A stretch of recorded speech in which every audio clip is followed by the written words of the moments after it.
Gwendolyn Nash was so big she couldn't get out of bed. Her husband was so fed up he told her to lose weight or he'd get rid of her. So police say she got rid of him.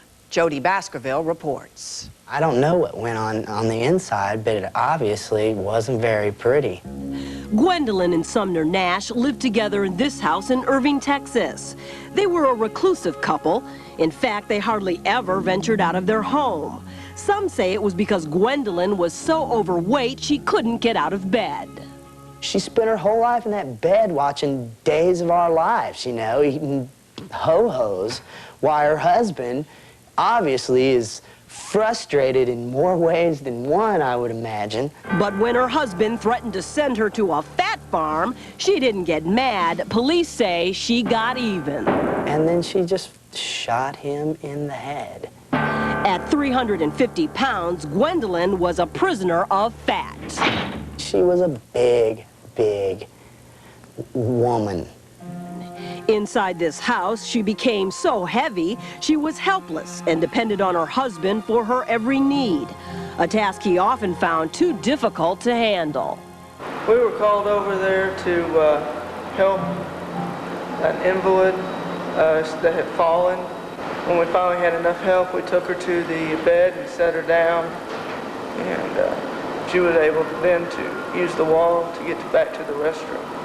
When going to the bathroom became so traumatic, relatives say Gwen took to her bed and wouldn't get up. She probably just laid around the house, and he just basically waited on her hand and foot. I mean, it seems like he was there all the time. By last month, Sumner had enough. Neighbors say he told his overweight wife that he had a lover, and he gave Gwen a weighty ultimatum: lose weight or lose him. The husband apparently said that he was going to put her in a home where she could get the care that she needed, or leave her. Police say Gwendolyn became distraught.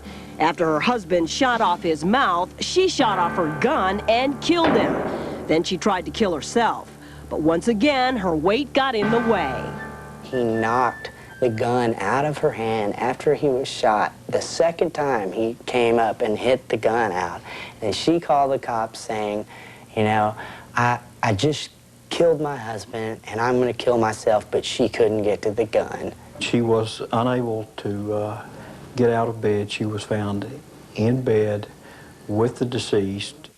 When police arrived, Gwendolyn couldn't even walk to the paddy wagon. The cops carried her away in an ambulance. Now, sadly, the woman who feared being locked up in a fat farm may get locked up for good.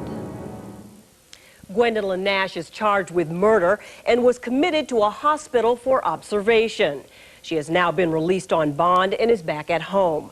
The grand jury deliberating her case is still in session. We'll keep following this story as it develops. Barry?